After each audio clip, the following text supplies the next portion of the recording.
Lately, lalong nauuso to sa ibang bansa. Kaya today, gagawa naman tayo ng bagels. Plain lang yung gagawin natin pero masarap to.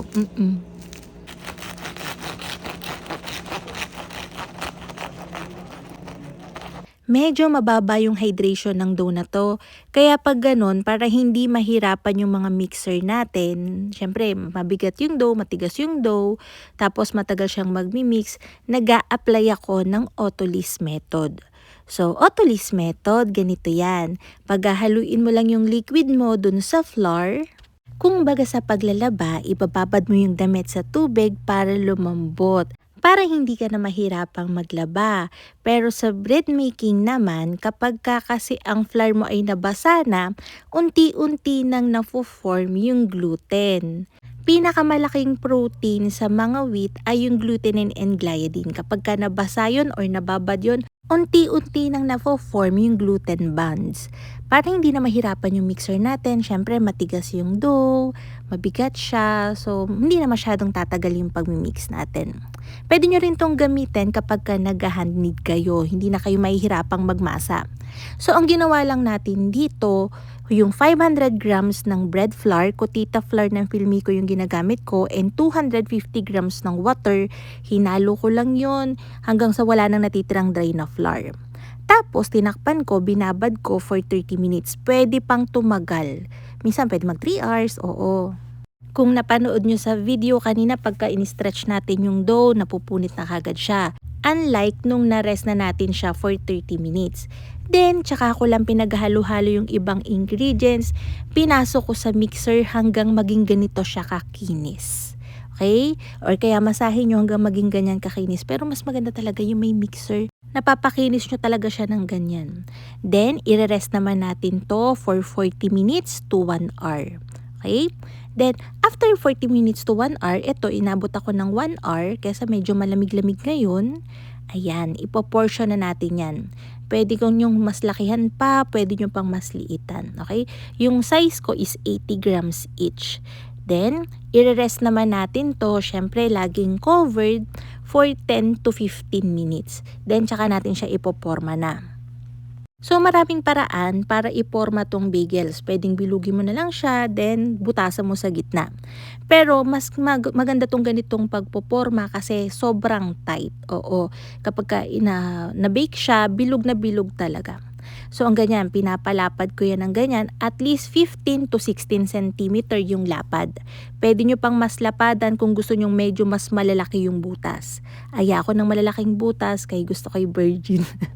Hindi, joke lang. Gusto ko yung cute lang yung butas, oo. Lakihan nyo kung gusto nyo. So, nakita nyo kanina, binasto natin yan. Make sure na sealed siya para sa mga hindi sanayan. Pinakita ko na binabasa ko siya para siguradong didikit. And then, babasto natin siya. Make sure na walang air. Tapos, ilalapad natin yung dulo pag dudugtungin natin sila. Ganyan. Again, make sure na sealed siya. Kasi i-boil natin to mamaya. So, ay para hindi mangangalas. Ayan, ganyan dapat. Again, pwede nyo lakihan yung butas. Kaya ganito yung gusto kong forma kasi mas firm yung structure niya. Mas maganda siyang tignan. Hindi siya nangungulubot-ngulubot. Kinalabasan nito ay 10 piraso. Ang gamit ko nga palang yeast dito ay instant yeast.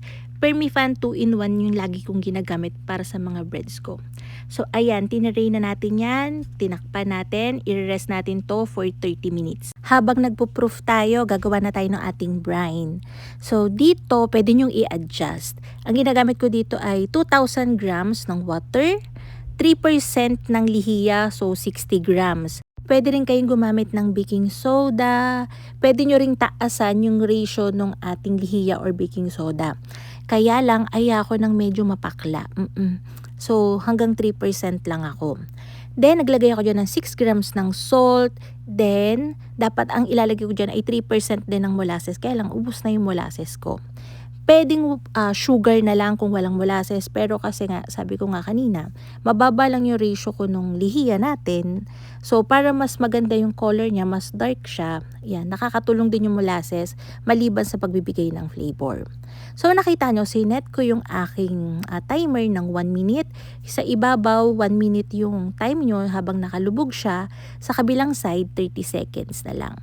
Yung brine solution natin, nakikita nyo, soft boil lang. Mini-maintain ko lang siya na ganyan. 30 seconds lang sa puwitan yung ginagawa ko para hindi mangitim masyado, oo. Kasi mabababad pa dun yung brine solution natin, so mas magda-dark siya. Inahon ko na yan, nilagay ko sa mesh para tumulo yung mga excess na brine, then tinaray ko na. Habang naka-preheat na kanina pa yung oven ko. Yung Unox Ariana nakaset yan sa 180 degrees Celsius for 15 to 18 minutes. Kapag naka-conventional oven kayo, ang temperature ko doon ay nasa 210 to 220. So, ayan, tingnan nyo naman yung ating bagels. Super luto nga yung labas niyan, then soft and chewy yung loob. Perfect. Oo, perfect siya para sa sandwich. So, ayan. Nag-toast ako ng bacon. Pagka-toast niyan, magkikream ako ng cream cheese. Yung bagels, pwede siya sa sweet and savory. Pwede ito lagyan ng ice cream. Pwede natin tong yung mismong dough, lagyan din natin ng flavor. Siguro sa susunod, pag ako'y sinipag ulit mag-video, ayan, ay apakasarap talaga nito. So, mas gusto ko na tino-toast pa tong bagels. Nung lumamig na siya, ini-slice ko na. Tingnan niyo yung texture ng ating bagels. Halatang-halatang soft, pero nandun pa rin yung essence ng bagels talaga. Chewy, okay? Then, may aroma siya nung ating brine solution. Ayan, pinahiran ko na ng butter, then tinnose, pinalaman natin yung ginawa nating filling. And then, hindi pala. Lagyan pa natin ng onion chives. Ayan, pang-arte. Pero hindi, alam nyo yung chives, malaking tulong siya kasi tanggal umay sa cream cheese. Ay, napakasarap nito. So, try nyo na. Kaya ayun ang mga kalutong tinapay. Sana'y nagustuhan niyo ating video for today. Magkita-kita tayong muli. Ito pong muli ang lutong tinapay. Bye-bye!